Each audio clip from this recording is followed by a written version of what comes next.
Ciao amica, benvenuta o bentornata sul mio canale YouTube. In questo video andiamo ad approfondire un aspetto che ho toccato nel video precedente in cui parlavo di tutta quella che era la situazione alla luce del Covid, di tutto quello che sta succedendo con la quarantena in riferimento alla pelletteria.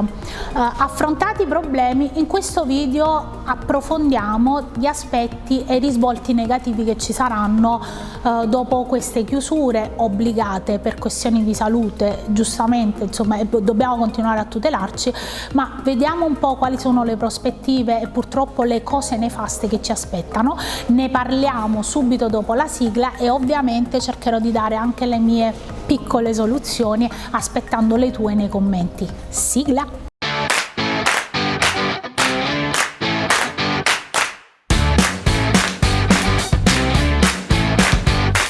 Come ti avevo annunciato prima della sigla, voglio approfondire degli aspetti. L'importante è che ricordi sempre di comprare borse originali, perché questa è una cosa fondamentale nel discorso generale. Si mischiano troppo spesso i discorsi. Non voglio approfondire la questione che i brand legali mantengono l'economia legale, perché do per scontato, ma sbaglio a dire questa cosa, che do per scontato che le persone sappiano e apprezzino questa cosa. Troppo spesso la contraffazione viene sottovalutata, ma questo ne approfondiremo nel prossimo video, perché ho deciso da questo periodo di quarantena di uscirne un pochino con degli argomenti che ho trovato in risalto sui social, potendo starci molto più tempo e potermi interfacciare con molte più persone rispetto a quando magari sono presa dal lavoro.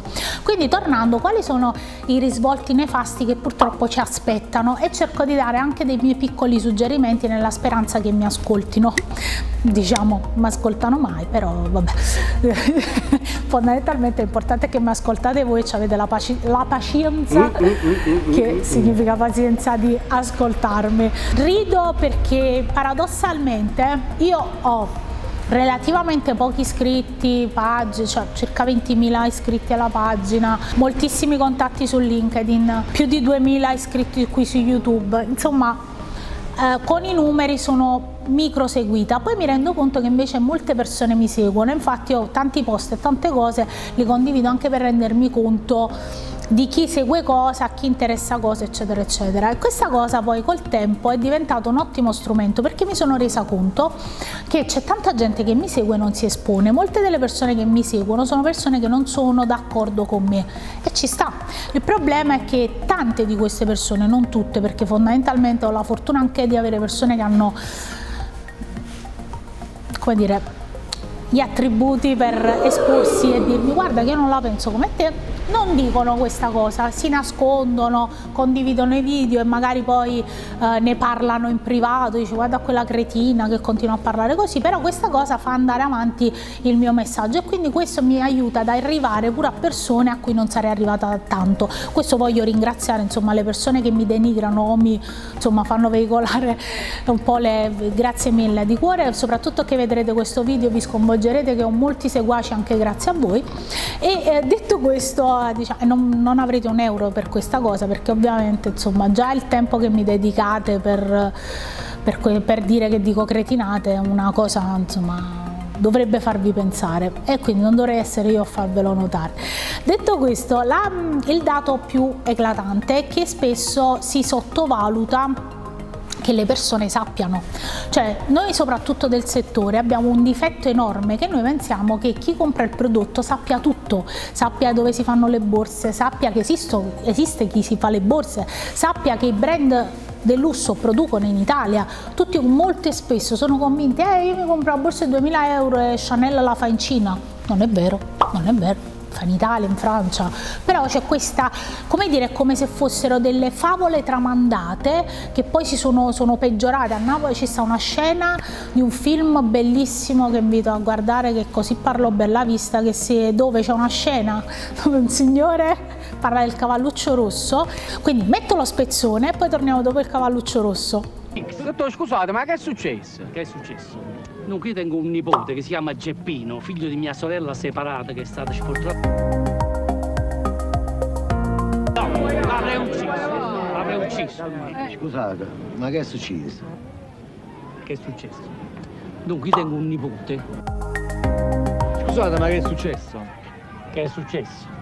Dunque, oggi è la nascita di mio nipote Geppino, che è il figlio della mia sorella separata. Io sono una persona bene, eppure con questa l'avrei ucciso. No. In pratica, come hai visto, no?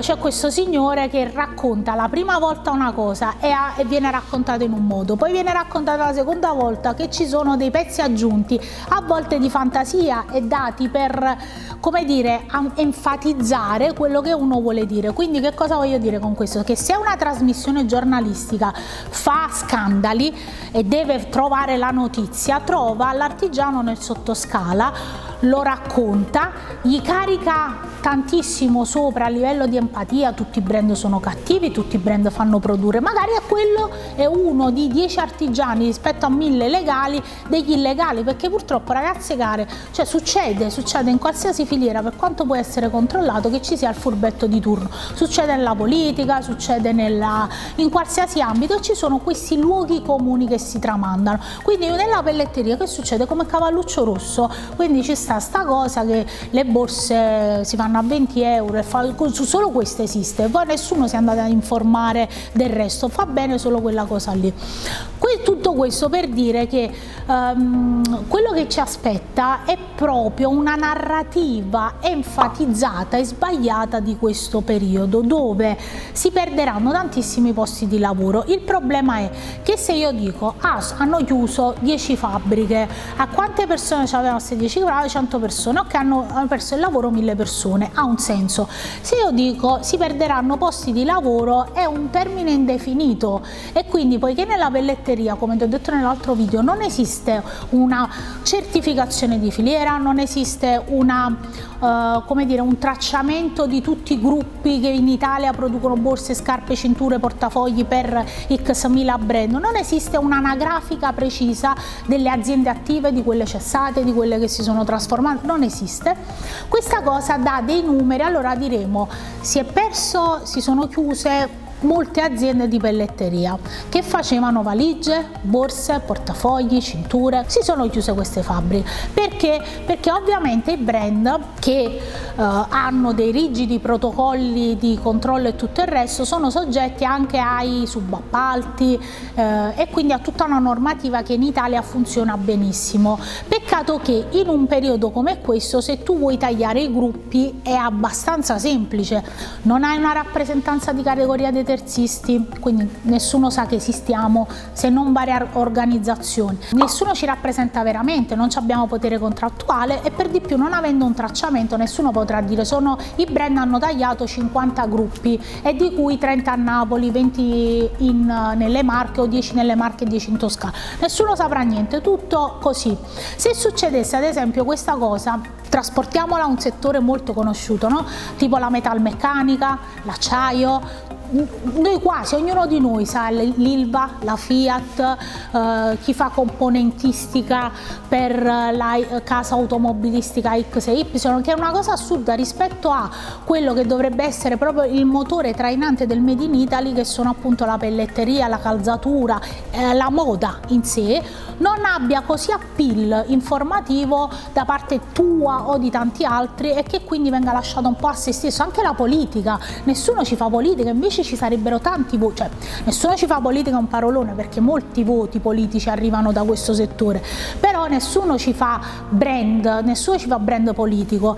E quindi che cosa succede? Che i brand, purtroppo, una delle notizie nefaste che sto per darti, taglieranno in maniera indiscriminata, purtroppo, senza che nessuno sappia niente e senza che nessuno apparentemente possa fare niente, a meno che può succedere che qualche giornalista di buona leva cominci ad andarsi a guardare tutta la lista, per dire, fornitori, clienti che devono avere tutti i brand che fanno azienda in Italia, e poi riproporla a fine anno e vedere quanti fornitori sono rimasti, quanti sono stati tagliati e tutto il resto. Perché un po' la propaganda che stanno facendo i brand in questo periodo è che noi nei 5 stabilimenti, noi nei 10, ma io so per certo che tanti brand non hanno solo i 5 stabilimenti, ma hanno magari tanti subfornitori della filiera che producono dovunque, e quindi quelli non contano, non fanno testo, non fanno pubblicità, non sono importanti come le 5 fabbriche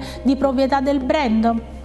E quando ci sono stati periodi in cui abbiamo fatto le nottate, ci sono stati gli operai sotto stress per produrre picchi di produzione, quando ci veniva chiesto di cambiare articoli su articoli, e noi siamo stati sempre lì pronti. Parlo noi, mi prendo questo plurale maestatis, mi perdonino i grandi potenti del mondo, solo per identificare i terzisti, quelli che producono. Quando noi servivamo, quando noi stavamo nelle fabbriche, quando voi vi siete dovuti vantare di avere il Made in Italy, noi siamo stati lì a combattere una battaglia non nostra, a cui non ci viene riconosciuta nemmeno la dignità, perché adesso non ci sono più gli ordini, e adesso invece di dire ragazzi abbiamo 10 borse, ce le dividiamo, 2 borse per ciascuno, facciamo le 10 borse, ce le facciamo tutte noi in casa nostra. E poi quando avrete di nuovo bisogno, perché si riaprirà il mondo, cambieranno i consumi sicuramente, dove andrete a produrre? Non è un problema vostro? O avete la sensazione che noi rimarremo aperti per opera e virtù dello Spirito Santo per chi crede, o così facendo i miracoli, e poi vi rincontreremo più in là e ci riabbracceremo? È bene sapere che questa taglio indiscriminato porterà 2 grandi conseguenze: una, probabili suicidi, che purtroppo di artigiani che non avranno altri sbocchi lavorativi, perché un conto è perdere il lavoro in un momento in cui ci sono altre possibilità di lavoro, un conto è perderlo in un momento in cui queste possibilità di trovare altri lavori si riducono praticamente a zero. Non possiamo neanche uscire per andare a farci un giro per le aziende a portare i curriculum aziendali, non possiamo far venire neanche i manager che devono visionare gli audit nelle aziende per farci controllare. Come troviamo un altro lavoro? Come avete pensato di sopperire a questa cosa? E mi potreste opinare, ma non è un problema mio, io sono un cliente. Adesso ti ricordi in questo momento storico di essere cliente, quando fino a ieri mi chiedevi anche quanti euro investivo in macchinario e in altre cose. Io non voglio passare insomma per polemica, anche se ovviamente questa è una polemica forte che nasce dalla sensazione di aver parlato con tante persone che sono preoccupate, artigiani che fanno questo da 30 anni, da molto più di me. Io non parlo per me, perché io ho messo in conto di poter chiudere, ma quanta gente lo può fare? E poi io chiuderà un altro, cosa succede? Scompare il Made in Italy, nessuna grande azienda continuerà a tramandare il know-how, è inevitabile, fra 10 anni troveremo le macchine che fanno i prodotti, non ci saranno più le manine. È inutile che ci raccontiamo le storie, le favolette, le fabbriche, perché le grandi fabbriche, per abbassare il rischio delle pandemie, cominceranno a sostituire le persone con le macchine. Già succede, le logistiche sono state sostituite dai robot, sta succedendo ad Amazon, ma se tu vai nei grandi stabilimenti questa cosa succede anche nella pelletteria, e non ci vorrà tanto a istruire un'intelligenza artificiale per insegnargli a cucire, a tingere, a montare una borsa al banco. La differenza, come sempre, la può fare il brand. Ci sono brand sensibili, ci sono manager estremamente sensibili alle questioni umane. Non è vero che tutte le aziende non sono etiche, è ovvio che questo è un momento di crisi profonda dove si guardano molto i numeri, ed è giusto che sia così, perché molti dei brand, soprattutto che hanno grandi filiere, sono quotate in borsa, hanno delle responsabilità sociali, etiche e tutto il resto, ma sarebbe importante che questi manager, questi brand fossero abbastanza attenti a quello che sarà il loro futuro. Dovranno ritornare a vendere, ritornare a produrre, ritornare a fare grandi cose, e noi siamo indispensabili come adesso, almeno nella proporzione in cui adesso non serviamo più. Quindi la mia idea qual è? Cercare di non tagliare, cercare di ridistribuire il lavoro, di dare tempo, anche attraverso tutto quello che il governo sta facendo, di dare tempo alle aziende di poter rimanere nella filiera e di poter essere pronti a ridiscutere del lavoro che arriverà in futuro. Poi è ovvio, non è che Non ci mantiene il governo, siamo imprenditori, prendiamo le nostre responsabilità, cerchiamo di portare avanti le nostre aziende, l'abbiamo sempre fatto senza chiedere nulla. Adesso chiediamo un pochino, chiedo, se posso, umilmente, io come parte di una categoria, di essere ascoltata un po' di più e di avere l'opportunità di non scomparire, di non far scomparire tutto il lavoro che i miei genitori e i genitori di tanti altri terzisti hanno fatto nel corso degli anni. Quindi c'è una grande sconfitta in questo periodo, che è quella di sentirsi niente in un paese in cui parla tanto di Made in Italy e non sa neanche che esistiamo, di sentirsi niente davanti a brand che hanno fatto i grandi numeri e la grande fama grazie a noi, e per i quali adesso siamo solo numeri, non siamo più persone, non siamo più aziende, non siamo più sacrifici, ma soprattutto la differenza, come in tutte le cose, la puoi fare tu. Tu puoi fare la differenza perché puoi chiedere dove si producono i prodotti, quanti artigiani ci sono in Italia, quanta manifattura è rimasta in Italia e quanta manifattura può essere riportata in Italia, per evitare che questi brand taglino adesso e si pentano fra qualche anno di aver commesso il più grande come dire, errore che si poteva fare: cancellare il Made in Italy, cancellare la cultura della belletteria, cancellare la tradizione, cancellare un'intera generazione di pellettieri. Voglio fare anche una critica, ovviamente non solo ai brand, perché il problema più grande siamo proprio noi terzisti. Troppa paura, ragazzi, troppa paura di esporsi, non abbiamo nulla da nascondere, ognuno commette i propri errori, ognuno paga per le proprie pene, ma è venuta anche l'ora di smetterla di stare in fabbrica e di stare zitti. Non bisogna avere paura, perché purtroppo se ci devono togliere il lavoro ce lo toglieranno lo stesso. Quindi, e te lo sta dimostrando proprio il momento attuale. Io in questo video, che è un po', come dire, poco gioioso, perché ho difficoltà davvero a fare dei video estremamente di risate e tutto il resto in questo periodo, perché sono tante le preoccupazioni che mi affliggono. Io ti chiedo, se puoi, di darmi la tua opinione. Non ti chiedo neanche di aiutarmi a condividere, ma se vuoi farlo sicuramente mi dai una grandissima mano. Quello che mi interessa è la tua opinione, il tuo sostegno, e continuare a chiedere, a informarti, non credermi, vatti ad informare, leggi, cerca su Google, vai dovunque, chiedi quanti artigiani, chi produce le cose, perché si fanno in un certo modo. La cultura ha sempre salvato il mondo e noi come popolo ne siamo l'esempio. Grazie per il tempo e la pazienza che mi hai dedicato, ci vediamo al prossimo video, ciao da Ornella.